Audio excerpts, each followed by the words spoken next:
So you are at the Prix Hubert Tuor in French, but in English too. ICPIC Innovation Academy called the finals. And if I would be from North America, I would say the grand finals, right? Okay, or John is from Canada. It's another culture we all know. Okay, just to remind you, the candidates for these finals have been selected to a process that was sending an abstract revision by a peer review committee, abstract selected, abstract further selected for the Innovation Academy because some of them were not selected for these. Then presented on an abstract poster form on the first day, secret jury, as in the song that you heard on the opening, visiting the poster. Then the jury was known to them at the time they presented 5 minutes later here in this room for a 3-minute pitch. And then they had 2 minutes for questions. Now, this morning, the 5 who have been selected from the entire process, there were like more than 30 at the beginning. There were like 9 presenting on the pitch, and now we have 5, okay? So the 5 this morning have the chance to pitch for 8 minutes, right? And the question and answer time is 7 minutes. And as you know, we use our mobile phone to really make it very, very good and fair for everyone. So when the time is over, we clap, and that's the end, okay, for the questions or presentations. Now, remember that if you want to pitch for 5 minutes, then 7 minus 5 is 2. You have your 7 minutes question plus 2. Okay, I will remind you once case by case so that we know. The presenter cannot speak unless I said go and unless the jury is ready and the presenters are ready. Okay? The presentation order is the inverse sequence order from the pitch. So that's why you will see this difference in the order to make it fair once again. Okay? Good. So without further ado, John, can we start? Yeah? Did I forget anything? After the pitches, oh no, I forget something. Questions are only from the jury. Okay? Questions are only, I'm sorry, you are not allowed to ask questions, only from the jury, right? And now at the end, of course, the jury has a scoring sheet and everything is organized, but they will deliberate in a closed room and they will come back and the results will be known at the closing ceremony that starts 5 minutes after the end of the pitch. But then I will present other awards of less importance maybe, but other awards which give time to the jury to really be absolutely certain of their verdict. Okay? Any question from the jury at this step? Yes, Esther? 8 minutes presentation, and 5 minutes for questions. Oh, okay, that was last. And Didier, perhaps some brief history on the Prix Hubert Tuor? Yeah, you want... Just some brief history. You want to do it? Might be, yeah. No, you can. Well, well, it's the Prix Hubert Tuor. It has been generously offered by the Tuor Foundation, and Sylvie Tuor is here in the room, and she will be here to give the prize to the winners. It has been the case for the several past Innovation Academy process, so we are very thankful to the Foundation for this generous participation to our ceremony. So I thought I would like to do it later, but it's good to do it now. Thank you very much. And I would say that, as you have seen, for those who were not here, during the pitch time, we had before the pitch 2 and after the pitch 2 of the past winners of the Innovation Academy Awards, the Prix Hubert Tuor, and all have become companies today. So it gives a lot of sort of responsibility on the shoulders of the jury because actually all became companies. Some were startup already, some were not startups, but today they are all companies. So it's really good to see that the process by itself and the small push that we can help with this donation can help the innovation to become really a serious, the fruit for a serious change in our field, in infection prevention and control of resistance and so on. So without further ado, I think we could start, and John will be introducing the speakers and making sure we have the right slides.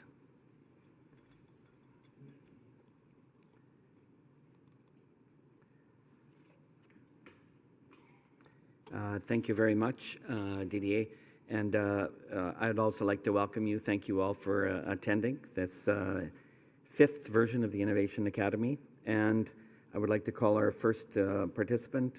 This is Michael Lucas. The topic will be the polymer metallization via cold spray and 3D printing for the mitigation of nosocomial infection transmission.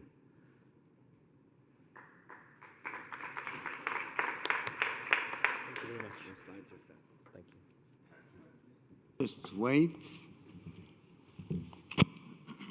Is the jury ready? Okay, fine. Are you ready? I'm ready. Okay. 3, 2, 1, go. Good morning. Thank you for coming to my presentation. But before I begin, I'd like to ask you to take out your smartphone or a smartwatch or a tablet that you've got with you. Thank you. While you do that, let me give you a brief introduction to who I am. My name, as you know, is Michael Lucas. I'm a mechanical engineer from South Africa doing PhD research into biomaterials, basically cross-faculty between mechanical engineering and medicine. So now that you've all got those devices out, what if I told you that they've been labeled as pocket-sized Trojan horses, capable of spreading infections throughout hospitals? And now, who would like to see what a cultured plate from a swab of one of these devices would look like? Fortunately, I don't have one of those because I don't think you would like to see what it looks like. But as it happens, I believe I've got a solution to that problem. Today, I'll be presenting part of my research into successful self-sanitizing surface coatings. Over the previous 2 days of the conference, I've had a poster up on display. Some of you may have seen it. In addition to the opportunity to see the developed coatings firsthand, I've asked you some questions. The first question asked how quickly you think an antimicrobial surface coating will take or should take to eliminate infectious microorganisms. This question highlights a very real concern many of us face when entering a hospital. Will I pick up an infection by touching things? We've all heard of the prevalent hospital-acquired infections and hospital superbugs, made worse by resistant and multi-drug resistant strains. In South Africa, for example, it's approximated that 1 in 7 patients entering one of our hospitals are at high risk of picking up one of these infections. There is undoubtedly a shift from patients being treated by the hospital staff to being treated for the hospital staff. Microbes are able to colonize virtually any surface and can persist for weeks on materials commonly found in hospitals. This leaves high-contact surfaces vulnerable to contamination and subsequent microbial transmission. Mobile devices are being used more frequently in these environments, posing a greater threat from the ubiquitous hospital superbug. As an engineer, I addressed this issue as a design problem. I asked myself whether it was possible to design and develop an antimicrobial surface, coating, or material to replace existing hospital surfaces. Copper, silver, and zinc metals possess innate antimicrobial properties. The term contact killing is often applied to these materials, particularly that of copper. And since plastics are common hospital surfaces and easily contaminated by pathogens within hospitals, the challenge of antimicrobial polymer metallization was undertaken using various additive manufacturing techniques, including cold spray, which is a surface coating technology, and polymer 3D printing. Using the example of a copper and zinc coated smartphone cover, I'll discuss the cold spray metallization procedure. Design begins with CAD development. The model is then sliced into individual 1/4 millimeter build layers, which the 3D printer then uses to build up the model, layer by layer, using a polymer material. Cold spray process uses high pressure to fire minute powder particles at a substrate, which embed and subsequently build up a coating. Antimicrobial susceptibility testing included a dry contact test, which is essentially an adapted time-kill assay designed to simulate touch contact activity. For a single time period, a culture suspension was spread onto a sample surface, incubated at room temperature, and then neutralized in a saline solution after a predetermined contact period. Serial dilutions and agar plating followed. Colony counts were made following incubation, and over successive time periods, these quantified viable colony-forming units affirmed the efficacy rates. Under these test conditions, copper coatings repeatedly achieved complete microbial elimination against gram-positive Staphylococcus aureus, a gram-negative Pseudomonas aeruginosa, and even a yeast culture, Candida albicans.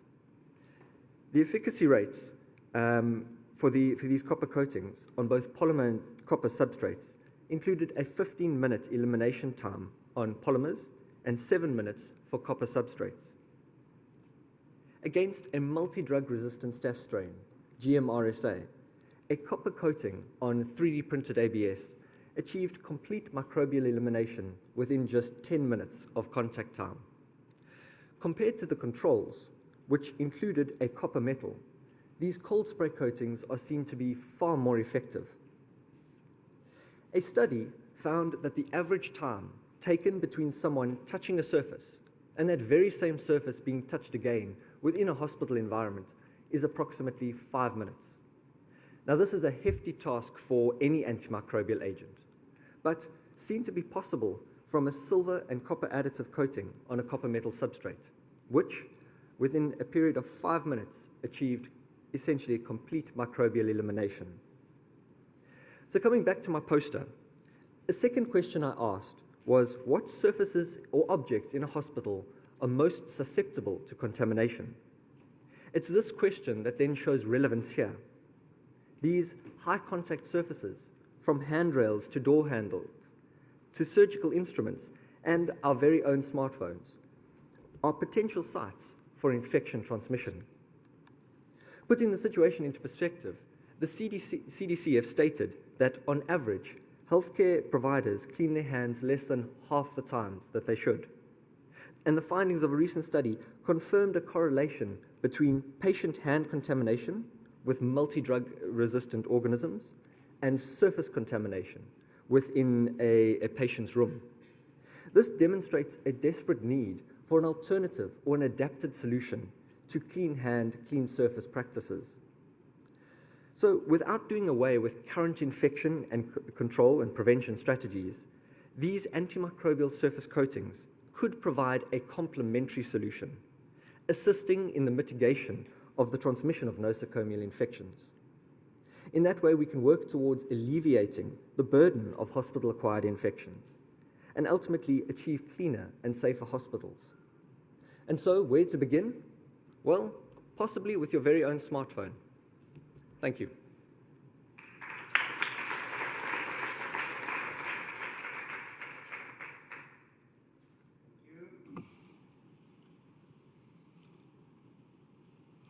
Okay, you're on time. Now we have 5 minutes to question plus 24 seconds. So 5 minutes, 24 seconds for a question. Let me just be sure I can do it. 5:24. 5:24. 5:24. Okay, is the jury ready? And are you ready? I'm ready. Yeah, jury is ready? Okay. Chantal? Chantal.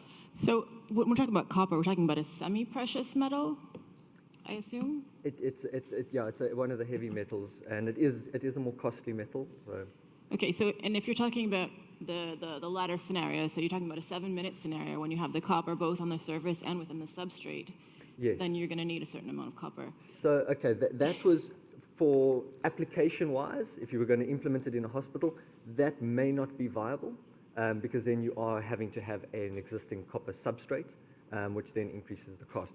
But in terms of efficacy, especially in a dry contact environment, compared to pure copper on its own, these cold spray coatings, even if it's on copper, were far more effective than the pure copper on its own. Sorry, just the intent of my question. How much did it cost to put that substrate on that smartphone? Just to get an idea for how much it would cost. So to in put it on terms another of costs, a cost benefit or a cost analysis wasn't conducted for this research.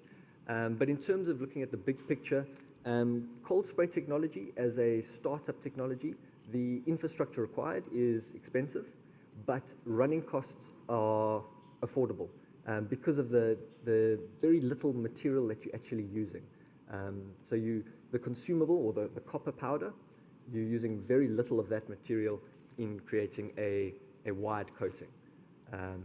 And additive manufacturing technologies are coming down in prices. You're looking at like a 60-30, 10% kind of breakdown of price, where the unit itself is 60% of the overall costs, 30% is the consumables, and 10% for manual labor or the running of the machine. So costs are coming down as well at the same time. Sito. I hope that answers your question. Sorry. Sito? Yeah. Well, I've already asked you yesterday about challenge tests, but now I will ask another question. Now, this is based on CDC levels or hierarchy of evidence. There are 5 levels. And their first level or the most lower level is to test anything for infection control, to test it in the lab. Mm-hmm. You obviously have done that. Mm. The second level is to test it where you want to use it, yes, which is in the hospital. Yes. Now, of course, to be clear, it's not just because you test it in the lab, you have tested it in the hospital too, because you imagine it. Now, you have to really go there. So have you done level 2? So for moving towards that point, yes, all the bulk of the research was done in the lab, and that's where you're getting these results.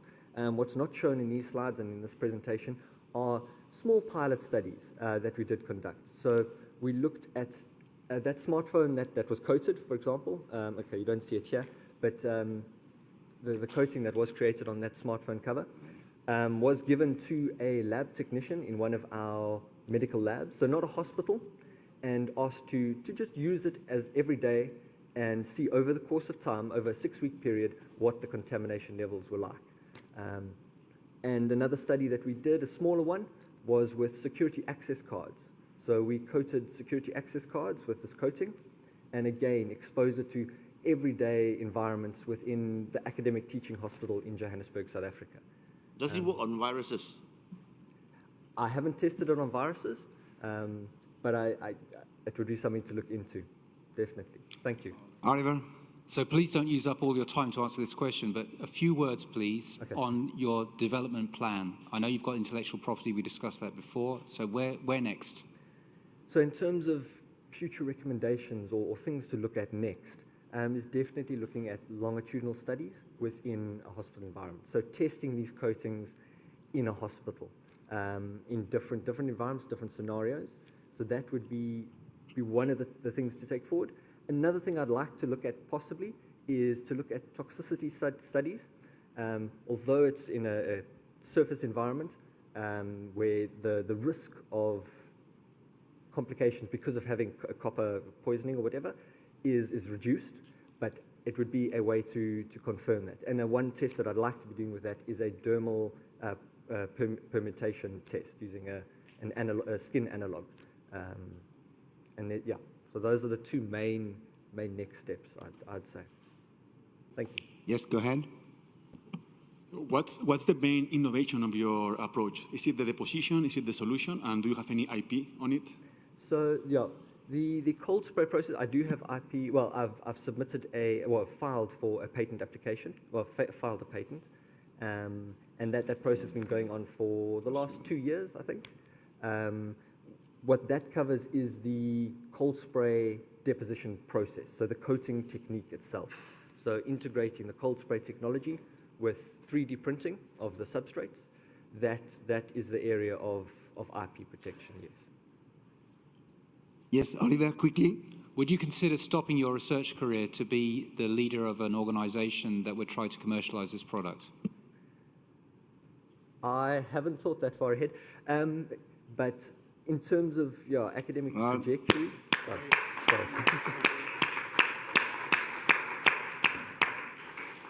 Sorry, as always, I feel very impolite to stop, but that's the rule. Thank you very much. Thank you. Thank you very much.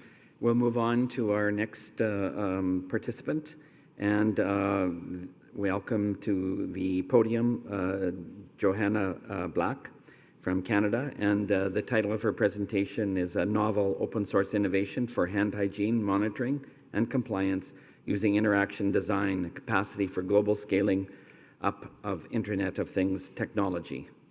And I have set your slides. Thank you. Is the jury ready? Even Esther was writing. Are you ready? Okay. Are you ready? Yes. Okay. 2, 1, start. Can interaction design reshape hand hygiene? This is where our project started. But first, what is interaction design? So interaction design is all about creating a dialogue between a product and a person. And this dialogue is not only physical in nature, of you pushing a button, but also emotional in nature. How do you feel? What is your performance? And how do you actually interact with it on an emotional level? Imagine your printer. If you're pushing the button on your printer, how does it make you feel? It's a little bit of a weird question, but if that printer is not giving you the right feedback and your copy is not happening, you will get frustrated if it's not actually telling you what is happening. And today I have the privilege to introduce to you an open source innovation for hand hygiene using interaction design. So how did we do this? In 2015, we collaborated with Emily Carr, University of Art and Design, to create a visualization for hand hygiene. This is the visualization you see up on the screen right now. In 2016, we implemented this in an internal medicine unit. We installed sensors in all of our ABR dispensers across the entire unit, and then we, every time a dispenser was used, a hand would pop up on an adjacent monitor, as well as the count would go up. And every day, the count would go down to 0, and it would start again. So it would indicate the amount of clean hands on that unit that day. And our results were, we saw a 46% of increase when we had a visualization up. We tested it for 3 months. We collected data for 3 months with these sensors, and then we put the visualizations up on the unit, and then we collected data for another 3 months. The averages here are the hourly averages, and they're normalized for a novelty period, in which we saw that the longevity of the intervention of interaction design actually continued. But is frequency of use an indicator for compliance? So we correlated our hand hygiene compliance audits with our ABR dispenser use frequency, and we did see a clear correlation. But you see quite a variance of data sets, and that's because of in-person audits actually change the behavior of people. As well as that, we did notice that sometimes audits actually didn't capture the full picture, and people were actually missing on hand hygiene moments. So that's why it goes both ways. But does our story end there? No, it doesn't, because hand hygiene became a focal point. Right now, on the screen, you see a photo of our current implementation at Alberta Children's Hospital. You see the hands are no longer hands, but little dinosaurs. And so as we change to adapt to our environment, we now have 11 pediatric themes, and the central screen is located next to the nurse's desk, which means that this is the first thing you see when you come onto the unit. It's a conversation piece for clinic staff, but also for non-clinical staff. And we even see patients and families engaging in hand hygiene. One of the other things that we saw was that we did qualitative interviews, and we saw a 75% of increased personal hand hygiene awareness, as well as 92% indicated that it was a great reminder for others. We saw nurses using it to teach hand hygiene to patients and families. We saw conversations happening within the unit to make sure that that number was kept up.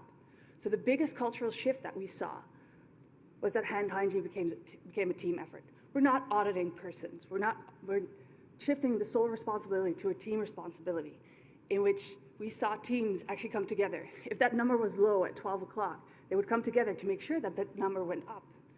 We saw people actually talk about it and pushing each other to actually do more hand hygiene. And these conversations and that cultural shift really was where we truly believe that this has an impact. So what about the technology? So the technology, we have created a small sensor that can be installed in any wall-mounted ABR dispenser. We have a server that then communicates with a web-based interface. And in this data and system management portal, you can analyze data as all the triggers are collected over time. You can request data, and you can export it for your own analytical tools. As well as there's the ability to maintain the system. We have included battery levels, and what we saw that with the use of this portal, staff was able to maintain this technology independently. And then, of course, you have the visualization, which is adaptable to your current environment. For me, one of our favorites is our Canadian animals, with the moose, the beaver, and the bear. And one of the things I'm most excited about today is that this is an open source technology. We've made all the project files available right now.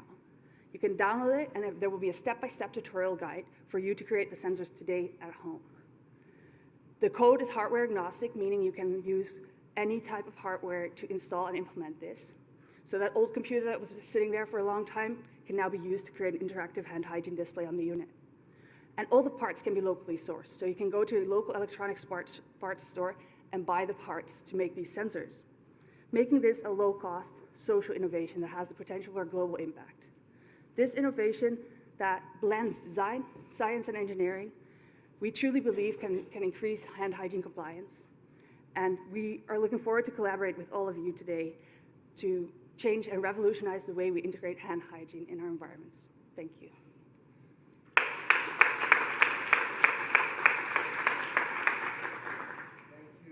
Thank you very much. 5:49, so there is 5 minutes plus 1, which is 6, plus 11 seconds. Okay, so it's 6:11. We agree? Yes. Okay, let me just set up my phone. I'm not as fast as teenagers. Okay, is jury ready for the question and answer? Sito. Are you ready? I am. Okay, yes, start. Yes, thank you. You know, obviously you have shown the chart that using this, the compliance have gone up, right? Mm-hmm. But if you look at the chart, the whole chart, it got, from the beginning to end, it has gone up, but it goes up and then it comes down again, although not to the baseline as before. You know what I mean? See, it goes up and then there's a peak and then it comes down. Now, have you, is it because just the time or what? Yeah, so this is, I should have explained. Thank you for giving me the opportunity. So the top line, the blue line, is the line with interaction design. So this is the amount of frequency of use of ABR dispensers for every hour. And you'll see that the lower line is without interaction design elements. So you see throughout the entire day, we see it increase. It's not just this novelty part of one part of the day when there's more people on the unit, but interaction design actually has an impact throughout the entire day. So these display hourly averages for ABR dispenser use. So that's where that comes from, because at night it's just not used as frequently. Oliver.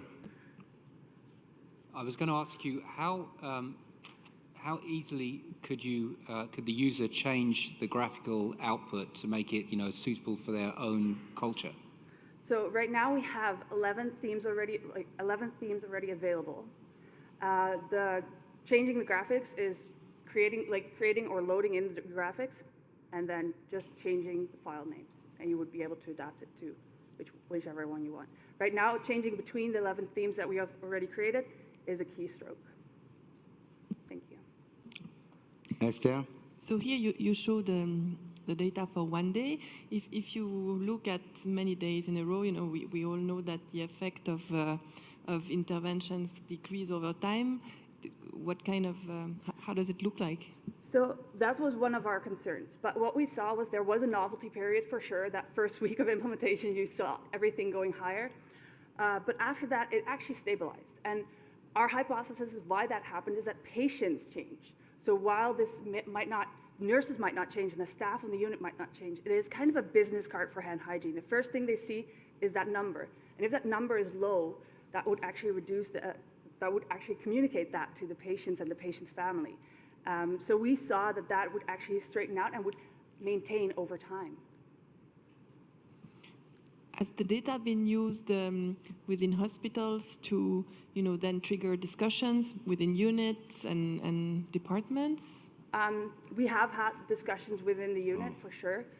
It has not been used to the extent that we have actually discussed more in depth, but that's one of the key reasons why we're now implementing it we're currently implementing it in Alberta Children's Hospital, and we're actually looking to scale it up across the hospital and across multiple units, just because we do see results and we do see that culture shift with hand hygiene. So. Sito? Yeah, it's the same point. You said, in fact, you answered a little bit, but can you give more detail? You say you monitor the data over time. You know what I mean? Because this is only 1 day, see? So you say that it's stabilized. So how long does it stabilize? And after stabilization, you mean it doesn't go down again? So we have had it implemented. So we tested interaction design. We have had it implemented for 3 months with visualization. After about a week, we saw it stabilize, and that stabilization maintained over the 3-month period. This is the averages during that entire period, normalized for that novelty period. So this is the averages that we had across the 3-month period that we had. The reason why I ask is because, as they didn't know, I'm very concerned about campaign fatigue. That means that, especially with pictures, you see, and then you get used to it. And whether you all have explored, since it's a screen, you could change pictures or, to maintain so that there's no campaign. We know as far as right now is that within 3 months, we do not see that fatigue coming up. We want to implement it for a year, for 2 years, and we're hoping also to have other collaborators around the world to implement this in order to actually also test it out in different cultures, of course. Thank you. Oliver? I was wondering if it seems interesting that you don't really show the target number of interventions on the screen, which you could do, and then people could have a motivation to try to obtain the target. You just have the number. Did you actually consider showing people what they should be aiming for? We haven't considered it, but I'm considering it now because it definitely has a nature in interaction design and gamification of actually feeling a sense of achievement. So that would definitely be, or even we've talked within our team is to even set up different units and get that competitive essence in hand hygiene there. More questions from the jury? Yes, go ahead. From a technical point of view, how is the sensor in the dispenser powered? So right now we're using a sensor that is mounted. It's literally a button which works in all the wall-mounted dispensers that we have across Alberta. But right now we're working on some concept designs to make it suitable for a wider variety of different pumps that we're not actually have in Alberta. But if it uses a battery or so there is a small battery there, okay. And with the sensor, and then there's a chip, an ESP8266 chip, Internet of Things solution chip that we have implemented it, and you can adjust those, and you can adjust the sensors, and we already have concept designs of adjusting the sensor to work for your hand hygiene pump. Oliver, quickly. The sensor only seems to detect proximity. Could you adapt the sensor to check for the behavior, the way the hand washing is being done in the future? There is definitely possibilities. We are looking into more personal management in using Bluetooth on your phone to actually measure and count for personal use. Thank you. Thank you very much. We move to the next presentation.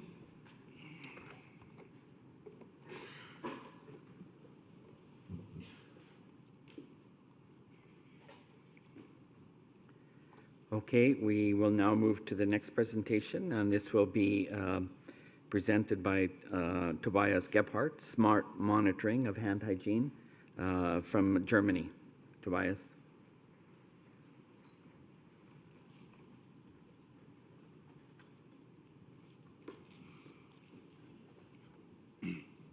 Tell us, are you ready? Okay. Is jury ready? Oliver? Yes? Okay. Okay, let's go. Start. Thank you. Hello, everybody. I would like to tell you a fairy tale. A fairy tale about an infection control who has been very desperate.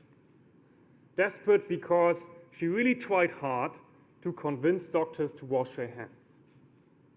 Do you know that fairy tale? Maybe.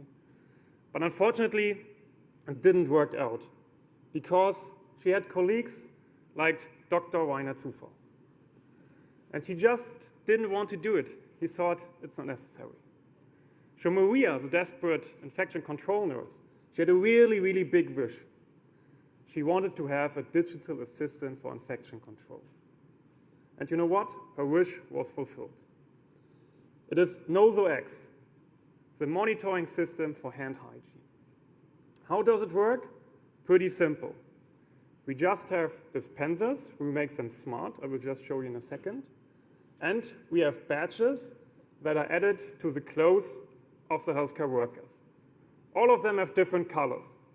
And then you can separate or compare nurses, doctors, therapists, whatever you would like to have. But the first step is making all the dispensers smart. And here you can see an overview. And it's pretty simple. I just have to go to my fairy tale back here. So like this one. This is a normal Euro dispenser. We just take this one and add a sensor here to the side. And then we can measure how often it has been used, and we can also measure the dispense amount. Because here it makes a difference if you just push it down a little bit or if you push it all the way down. And that's something that can be measured with this additional component. So that is the first type of dispenser that is close to the wall. But there are different kinds of dispensers, like these here for the beds. You just place it close to the bed, and it's just a bottle that you throw away when it's empty. And for that, we also developed another kind of sensor. We just put it below the bottle, then you put it on top, and every time if you push a pump, it's measured as well. And sometimes it might be that you just have a bottle on top of a table or whatever. Yeah? Then we also have a bottle holder. You can just take this one, put the pressure measuring sensor on inside here, and then put the bottle. And then we can measure all those kinds of bottle with our sensor technology. So, and it's not just about measuring, it's also about bringing that to the software. So we locate all the different dispensers to the hospital ward map, that you can see what dispensers are used often or what dispensers are used not that often. Maybe you should relocate them that are a better place for the healthcare workers. And in total, we have monitored now 4.5 million hand disinfections. But it's not just about that number, it's also about that impact. This is a friend of Maria, he is called Frank.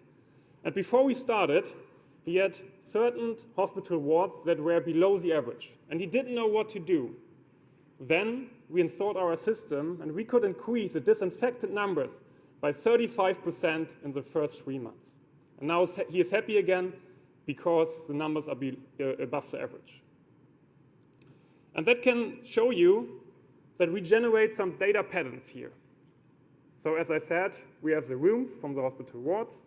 We have also a timestamp for every disinfection. And then we can provide the infection control team some data patterns. And let me just pick a few of them. So for example, we saw that Wednesday is the day with the most disinfections across all of our clients. And then, of course, you have to make sure before Wednesday you have to refill all the dispensers, that there's enough disinfectant available. And then we have also seen that the majority of disinfections are done with less than 3 milliliters. And that could be the recommendation to train the healthcare workers how to do it right. Yeah? Maybe you have to push a dispenser one more time to get enough disinfectant in your hands. So this shows here where we are now at the moment. But now I also would like to invite you to provide some insights into our journey of the product development. Now we made the dispenser smart. Yeah, as you can see here, the wall dispenser, the dispenser at the beds, but we want to go on. We want to make more devices and the whole hospital smart. For example, we want to establish a sensor at the door that you know when a healthcare worker is entering, and we also want to add a sensor at the ceiling that you know when this healthcare worker is entering into the patient zone. And this is an example from our software interface. So here you can see how many healthcare workers went into the room and how many went into the patient zone, because that's really important to correlate the hand disinfection numbers with the actual indications. That is one example. Let me give you another example. This here is an incubator for the premature babies. And here it's also important to identify the openings of the incubator that are not safe because of the missing hand disinfection before the opening.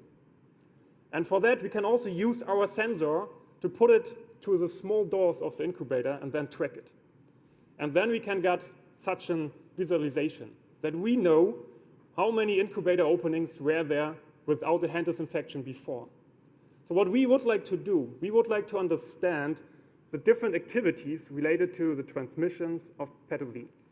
And for that, we need to make sure that all the different devices related to the hygiene processes are smart. And I have one more example. Maybe you have seen that smart tourniquet here. And that is also, of course, an important process, the blood collection regarding the transmission of pathogen. So we can also include our sensor on site there that you know when it was opened and also when it was disinfected. And then again, we would like to understand the correlation between disinfection and the transmission of pathogens. And now when we all have that data and we know how it's working, we need some feedback, of course. Yeah, and this is another module. You can see the smiley here. You can easily add that to the dispenser on top of it, and then you can provide some feedback. Yeah, for example, we have two ways. If you do it, then you generate the happy smiley. Yeah, it's getting more and more happy if you do it often. If you're not doing that, then it's getting more and more angry. So that might be one feedback you can provide. Sorry. And then there can be also some personal feedback related to another badge we're just launching. So, as I said, you have that badge for the groups here. But the next level of the smart badge will be this one. So you all know you have those cards here. And often you put it together with such a clip. And now we can integrate all that sensor technology from this badge into this smart card holder. So you just enter your card, and then you have all the monitoring technology inside this smart badge. And here we can also, like from the Amazon Kindle, implement a display. So we can also, for example, then measure your steps, all that stuff.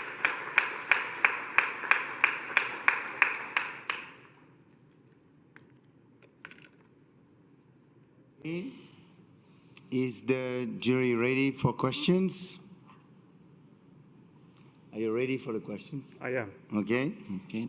Let's start. Questions? Oliver. I was wondering if you're getting any kind of backlash from the medical staff about being kind of observed a bit too much, and whether this is a problem in these kind of circumstances. So, first of all, it would be also possible to not use those badges. But then you can just not compare it between the job groups. And in the beginning, you're right, there might be some persons who are skeptic about it, but then we just explain what it's about. It's not just for the patient safety, it's also for the own safety, all that stuff. And then after a while, if they also have that benchmarks, there's a competition. So the doctors, for example, they want to be maybe improved to show that they're also doing that. And after a while, if you do that, there's really competition, and then they really talk about hand hygiene, it's important. So it takes maybe a little step in the beginning to just be transparent what it's about, and then it's getting a positive impact. Yeah, I have two quick questions. Can you monitor the 6 steps or 3 steps, whatever you want to choose? You know, can you monitor those, or you are able to monitor whether they do it? That's all. You understand my question? Can you monitor the 6 steps, the WHO 6 steps? To make sure that every area of the hand that's right. Can you monitor that? We can't do that. Okay. Now, if you can't do that, because sometimes when you give some smile and if you cannot monitor well, just because they deal it and say, great, you should keep that in mind. You know what I mean? Because if you want them to do the whole thing, then the compliment should be with the whole thing. Now, my second quick question is, what's the cost? Mm-hmm. So it's a license, and you pay it monthly. And it's a price per bed per month.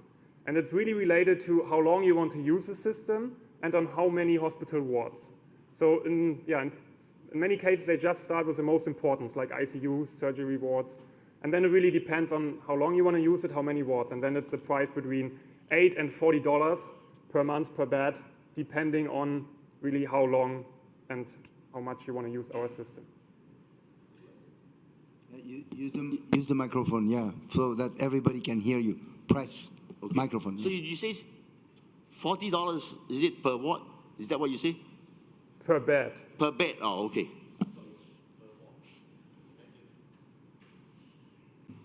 Other questions from the jury?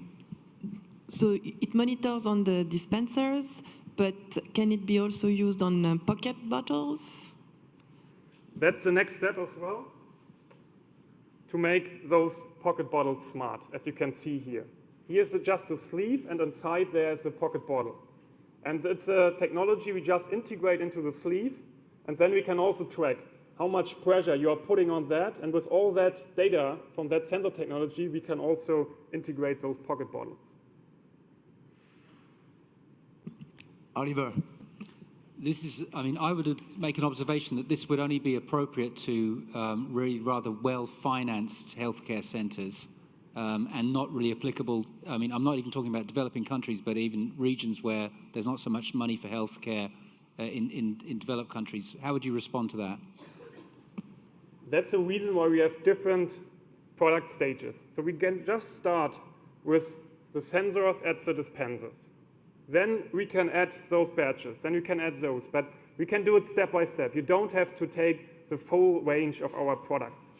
You can start small with a smaller budget, and if you have improved maybe and you see some impact, then you can increase also other features. Esther, you had a second question, I guess. Yeah, so currently it is used to get feedback to the different groups, right?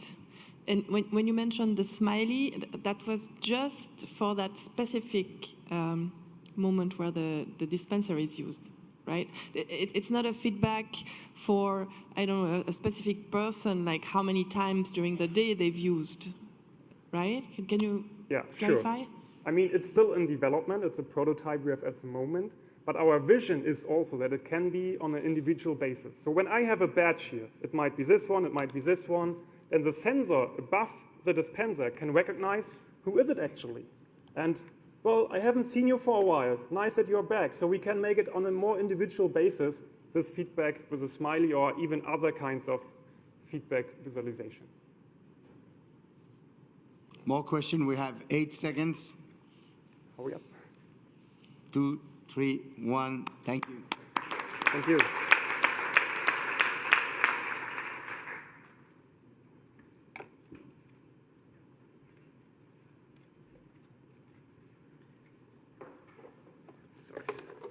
Forgot a dispenser. Yeah. Thank you.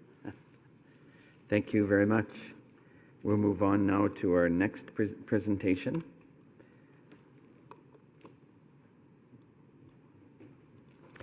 So this presentation is entitled SmartRub, a new electronic device to measure and provide individual feedback of the quality of hand hygiene action. It'll be presented by Yves-Alain Hubert from Switzerland.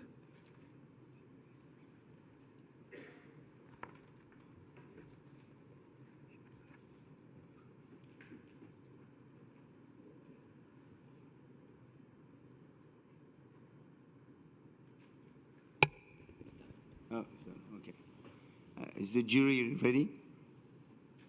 Yeah? Are you ready? Yes. Okay, let's go. Hello, my name is Yves, and I am with Yves-Alain for this presentation. We thank you very much for this second opportunity to present our SmartRub solution. Since the beginning, hands are at the center of human activity. through creativity, work, relationship, and care. More than anywhere else in healthcare institutions, hands are at the center of daily activities, creating links between healthcare worker and the patient. However, hands can transmit germs. We all know that every year, 16 million deaths occur in the world from healthcare-associated infection for a cost of 250 billion. Happily, we have the opportunity to reduce drastically this number through an adequate hand hygiene. To guarantee an adequate hand hygiene quality, we need a right quantity of hand rub solution, a right gesture, a right duration, and all of this executed at the right moment. We are all concerned and involved on this task. Patient and family, healthcare worker, distributors, institution, insurance, government. We are all involved, but we need help.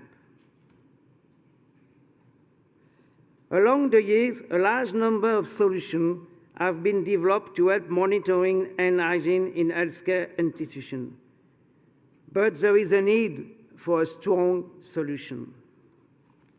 We have developed Smart Rub to further improve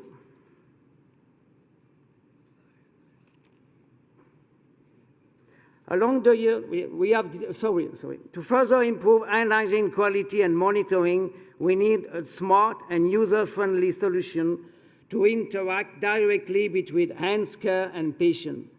Smart Rub solved this problem with our new revolutionary solution. This solution is the result of many years of collaboration between healthcare workers and engineers. This solution has been validated in laboratory, in hospital, and through clinical trials. A special thanks to Geneva University Hospital and EPIA, who are key partners in these projects. Some of them are in this room. Thank you very much.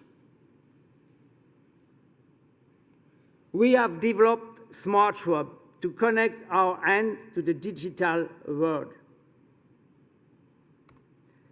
Smart Rub is a revolutionary solution because it contains a direct measure of quantity, a direct measure of gesture quality, a real-time feedback on the quantity according to the hand size of each healthcare worker, a real-time feedback on the quality of the gesture and the duration for each healthcare worker. This is a real-time and an individual feedback. All these functionalities are personalized to each healthcare worker. Smart Rub is a ready-to-use and user-friendly solution. Our solution is adaptable to facilitate local adoption. Adapt to adopt. Smart Rub is personalized bracelet to support your care activity and interact with various devices by a direct measure of gesture through motion detection based on artificial intelligence and machine learning. An intuitive and individual feedback combining vibration and lights, a personalized parameterization, a solution for both patient and healthcare worker, an easy to disinfect and to sterilize bracelet. Smart Rub will become your hand's best friend. Smart Rub is a ready-to-use plug-and-play standard cap and pump fitting for various types of dispenser, bedside, mural, pocket size. Smart Rub standard cap is a patented ultra-low-cost flow meter to precisely measure the quantity of liquid with a precision of 0.1 milliliter for soap, gel, or hand rub solution. A totally personalized and adaptable volume to be dispensed. Smart Rub standard caps allows a real-time quantity measurement, a real-time feedback. Imagine that all the people in this room would wear a bracelet and would have to use many dispensers located in this room. How to be sure that one person using one dispenser would receive the adequate amount of hand-rub solution according to the size of his hand? How to be sure that it won't be the quantity of his neighbor? A challenging problem. We solve it with SmartRub proprietary communication protocol, which connect the dispenser to the bracelet immediately. When I am using the dispenser, I will receive my adequate quantity based on the size of my hand. So, a SmartRub bracelet, a SmartRub standard cap, a SmartRub proprietary communication protocol, and a SmartRub application to visualize all your individual results. This application gives you access to your personal statistics, and it's compliant with data protection regulation. Of course, various types of reports allow to aggregate anonymous statistics. When you have a solution like SmartRub, you want a quick setup and implementation. We have developed this for you. From the box to use, no mapping needed, no IT infrastructure needed, a configuration in less than 15 minutes for healthcare worker. Easy configuration and parameterization for the data manager. To connect your one to the digital world, you need SmartRub, a bracelet, a smart cap, a communication protocol to have real-time feedback. And on the top of that, it has been clinically proven. 7 months, 96 healthcare workers, more than 70,000 hand disinfection recorded. Without SmartRub, 8% of healthcare workers had good and hygiene quality. With SmartRub, more than 65% of healthcare workers had good and hygiene quality, and we increased the volume of more than 50%. Thank you very much for your attention.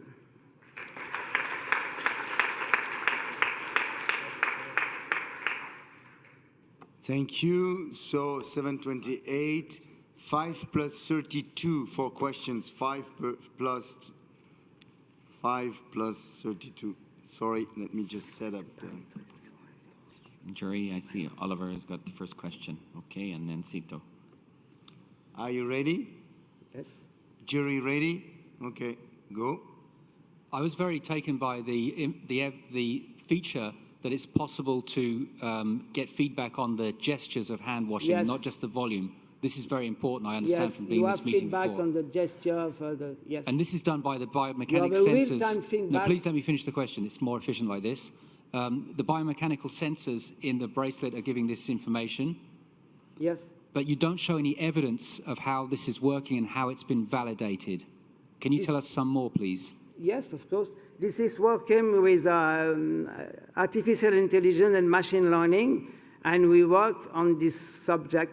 We have a grant on this topic, and we test the algorithm to recognize hand gesture and disinfection gesture. And we're able to recognize some and just gesture. So I think, you know, it would have been nice in the presentation to show us some evidence for this, because I think it's a point which could make this technology superior to the other competing technologies, but we don't see enough evidence for how it's working. Just to complete, we just showed only results that are clinically proven, and so we have a duration increase that is clinically proven, and you just have here the results. And the gesture will come. Cito. No, but because we work on the algorithm on this topic, we have some nice results because we have all in the bracelet here. So we are close to the gesture. Our idea is to be closer to the gesture as possible with the bracelet. Yes, I understand that you all have done real clinical studies on compliance of healthcare workers to hand hygiene after implementing this rub.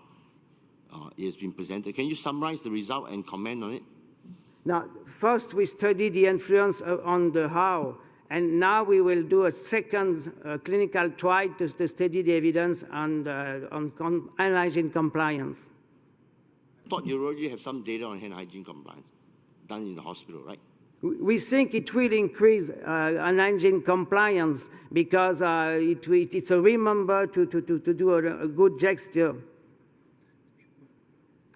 So, from the first clinical trial, we just see there was no, we could not directly correlate the moment, the when is the gesture is done, to the bracelet, to SmartWeb. We showed some evidence that it was decreasing, but the way we do the study, a lot of people were observed, but they didn't wear the bracelet, the SmartWeb. And we also saw that their compliance was decreasing, but there was no SmartWeb. So we could not just make the bond. We are the second clinical trial will begin in the next few weeks, so we'll be able to have more data on this. Other questions from the jury?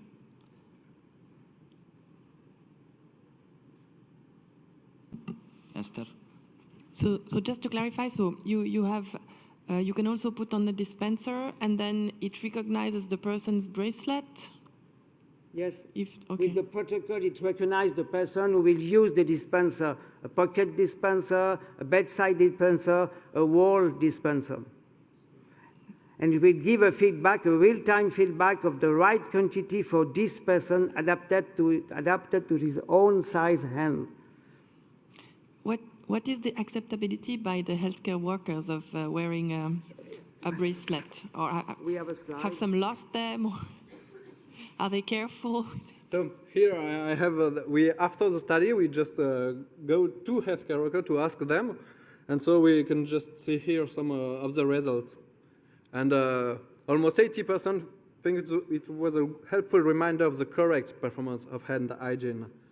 And we saw there was no much who had a problem about confidentiality or that found it was not so good. And we saw almost 90% thinks it was a really good training tool for STAN. So 30 seconds. More questions? Yes, go ahead. Do you think the bracelet itself can carry contamination from one room to the other? So we designed the bracelets to be easily disinfected. You just rip off, and you can disinfect it with alcohol-based hand rub. And if a nurse have a doubt on if its bracelet is okay, is clean, it can just do it good. And we talked in this conference to other people, and they just tell us, oh, but it's so good, it's okay.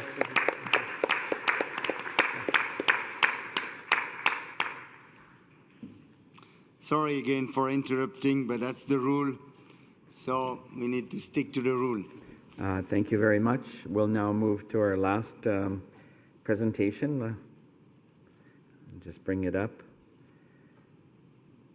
And just to remind you again, there is no preferential order. They were just done in the reverse of yesterday, again, for fairness and equity purposes, so just so that everyone is aware.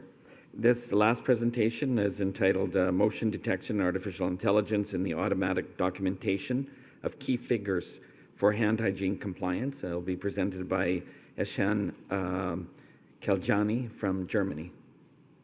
Welcome. Thank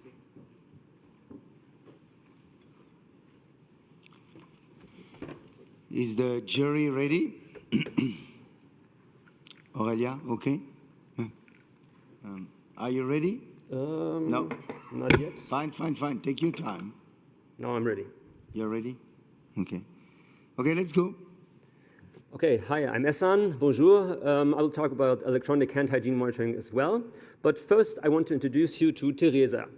Teresa is a former colleague of mine. She loves good patient care, she loves good hygiene, and she loves her cat and her dog. What she dislikes is stress, additional workload and gadgets, and uncertainty. And she's not a fan of direct observation, to be honest. So why electronic hand hygiene monitoring? The flaws of direct observation are there's no real-time data, there's no data for the full day, it only records samples out of the target population, as you know. It's costly and time-consuming. It's unpopular among healthcare experts, and it's flawed by observer bias, most importantly. What are flaws of variable-based hygiene monitoring systems? There are a few. Staff is not wearing the trackers, so they deliver inaccurate data. The compliance for these trackers are less than 40% in nurses and less than 30% in physicians. Wearable devices are critical concerning GDPR conformity. There's a danger of stigmatization of staff and upcoming implementation barriers. And they deliver no information about the 5 WHO moments and about the patient. So what were the objectives of our initial study? We wanted to track if the patient is in bed or not. We wanted to see if there's direct contact of staff with the patient. And we wanted to do this variable-free to avoid user bias. And we wanted the staff to be completely anonymous. What kind of technology did we use? The first pillar, as you heard here plenty of times, is dispenser monitoring.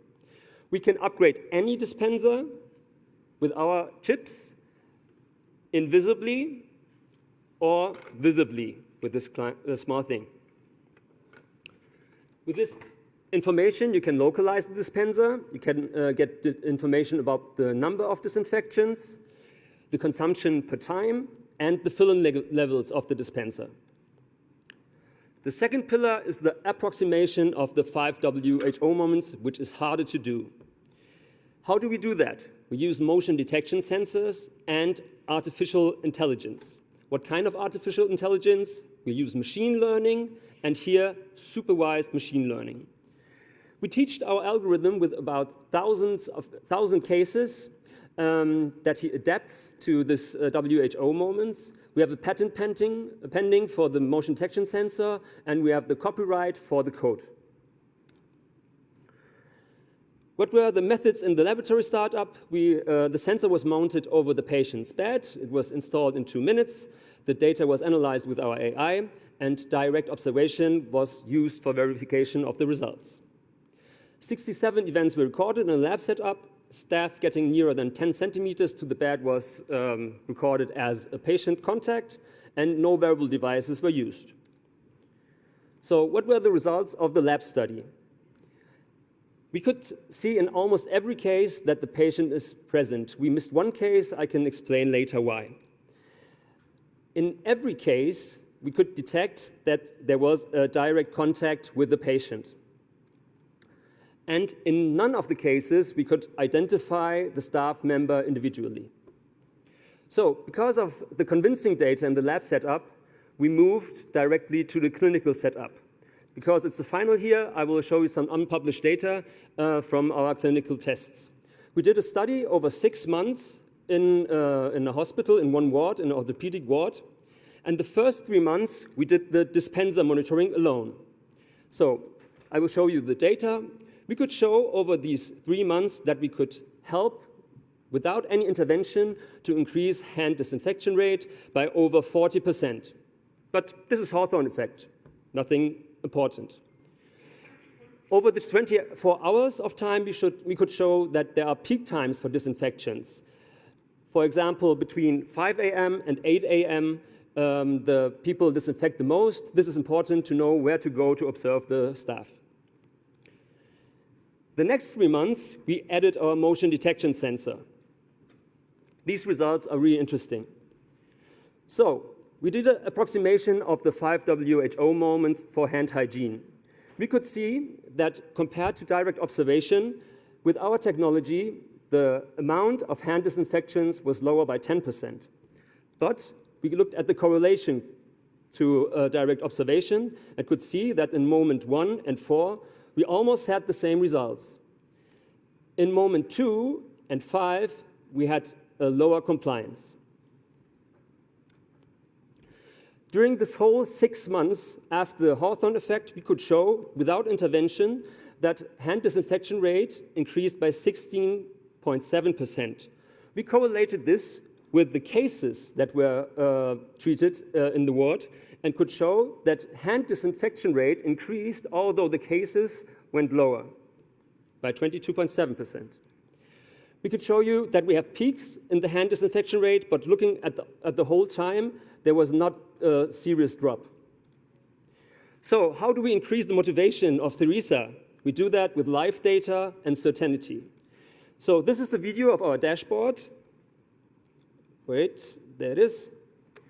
We can see that we can look at the dispenser individually. Then, excuse me, it's in German. You can look at the wards. You can compare the wards with each other, and you can see how the hand disinfection improved in comparison to the last week. And of course, you can look at the different time setups that you look for. Had you an intervention in one time and want to distinguish it with another time? Most importantly, we give you information about the 5 WHO moments for hand hygiene. And this is the most interesting part for us. Did people disinfect before they treated a patient or not? And did they do it in the 5 WHO moments? And what was the number of disinfections? Talking about cost effectivity, when you compare direct observation with our solution, direct observation is 300 times more expensive than our solution. So what is the near future? In comparison to the things that you heard before, we're just looking for one device, because as a physician, I know thousands of technical instruments doesn't work in a hospital setup. So what we do is we want to sense the sound of hand disinfection, the ultrasound sound of this hand disinfection, and analyze it with machine learning so that we can identify any hand disinfection in the room and give you information about the 5 WHO moments with just one device in the room. So we need your vote to continue our research and to optimize our user and patient-centric solution. And let's make Theresa happy together, and thank you for your time.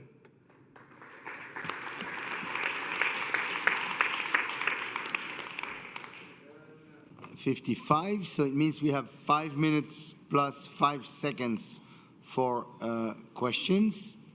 Is the jury ready? Are you ready? Yes? Absolutely. Yeah, jury ready? Yeah. Sito. Yes, you obviously can detect the 5 moments, but what about the steps? We get no information about the steps with the current steps, technique. You know, the 6 steps. Yes, I understand that. But we're positive that with our machine learning algorithm for the ultrasound sound of hand disinfection, we can give information about the quality of hand disinfection as well, about the time, did they do it for 15 to 30 seconds, and if they rub it in right amount, but not exactly in the 3 steps. But we can see in the future if there are correlations between the sound of ultrasound and the 3 steps, for example. So what you're saying is that the arriving at identifying the steps may not be easy, right? Absolutely not easy, and detecting the 5 moments for hand hygiene is also not easy, but we did that. So I'm really positive. First tests showed that we can go in the right direction. Oliver. Oh, sorry. Osman, Just sorry. a quick question. We discussed at your poster. An AI algorithm will require training sets. Now, do you think you have to retrain your AI in different environments? And how many samples? You told us to have 1,000 measurements for your current set. Do you have to do 1,000 measurements for each environment? Yeah, thank you for your question. This is a really good question, and we discussed that together. We offer that every time we come to a new clinic, that they can just do a configuration to their own setup. But actually, we don't really have to do it, yeah? Because data showed that with this, not just over 1,000 cases, we just have a small failure when coming to a new clinic. Oliver? I think that the idea behind not having to directly observe or have some monitoring attached to the healthcare staff is potentially a unique selling point of this technology. But my concern is the level of which it's been validated. Because, the WHO moments, for example, it seemed that you were comparing a data set from 2017 with another data set done in 2019. It's not really a validation. Are you planning to do a direct validation where it's really head-to-head? And have you got any kind of peer-reviewed publication about the validity of this approach? Yeah, thank you for this question. That's what we do at the moment. It's a doctoral thesis that is running. It's multicentric, and they observe, and we have the system there at the same time. So we will get the data probably next year, and we'll publish it, hopefully, maybe here. Other questions? Esther. Yeah, when looking at the correlation between direct observation and for the 5 moments, there were differences depending on the different moments. Can you explain? Can you remind which moments are what and explain how this difference occurs? Absolutely, yeah. The first moment is before patient's contact, the second moment before aseptical treatment of the patient, the third moment after getting in touch with the fluids of the patient, the fourth moment is after patient's contact, and the fifth moment is touching surroundings of the patient. So the hardest thing to do with our algorithm is to distinguish between moment 1 and 2, because sometimes the moments are really similar. So that's why we had to invest the most time to distinguish these two moments, and that was the hardest case for us to do. And for the WHO moment 3, it's impossible to do that with technique, so we put over 100 observation studies in our algorithm to get a mathematical correlation for WHO moment 3. Chantal. But this is part of supervised learning, right? Because every algorithm has to be taught with different studies and information, maybe in field, maybe off field. If health personnel want to use the system to improve their own performance, am I correct in thinking that there's no individualized data, right? Because it's all anonymized. So how could you de-anonymize it? We can de-anonymize it with the cell phones. Yeah. For example, if you have a cell phone and you want to be personally identified, we have an app. You can load the app on the cell phone, and then you get private feedback and private data. Final question. Quick technical question. How robust is it to the number of people around? Like, is it one person around the bed and now 2 or 3 or 5? As much as you want. It can detect as much people as you want to. It can be 20. Sometimes people are asking me, okay, there comes the visit with the chief, we are 30 people, and we can see how many people are in the room and detect how many of them go to the bed and treat the patient. Thank you. Thank you very much, and sorry again for interrupting. So we'll let the jury go out of the room to make the final decision according to your scoring, and you come back in the room while we start anyway with the closing ceremony of ICPIC.